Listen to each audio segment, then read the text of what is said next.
ભરૂચમાં કાર્યકર્તા મુલાકાત બાદ આપના ધારાસભ્ય ચૈતર વસાવાએ ભાજપ તરફ ધકેલવાના તમામ પ્રયાસો થવાના આક્ષેપ કર્યા છે। મીડિયા સાથેની વાતચીતમાં તેમણે સ્પષ્ટ કહ્યું કે તેમના પર વિશ્વાસ મૂકનારા લોકોનો વિશ્વાસઘાત તેઓ ક્યારેય નહીં કરે।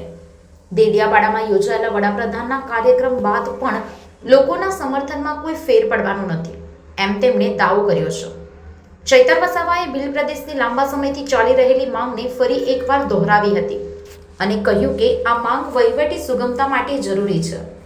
વડાપ્રધાનના કાર્યક્રમથી વિસ્તારમાં અટકેલા કાર્યો શરૂ થયા હોવાથી પીએમ દર વર્ષે આવે તેવી ઈચ્છા પણ વ્યક્ત કરી।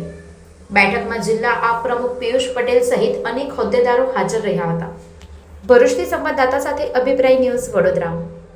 વધુ સમાચાર જોવા માટે અમારી યુટ્યુબ ચેનલને સબસ્ક્રાઇબ કરો અને જોડાયેલા રહો ફેસબુક, ઇન્સ્ટાગ્રામ અને ટ્વિટર પર।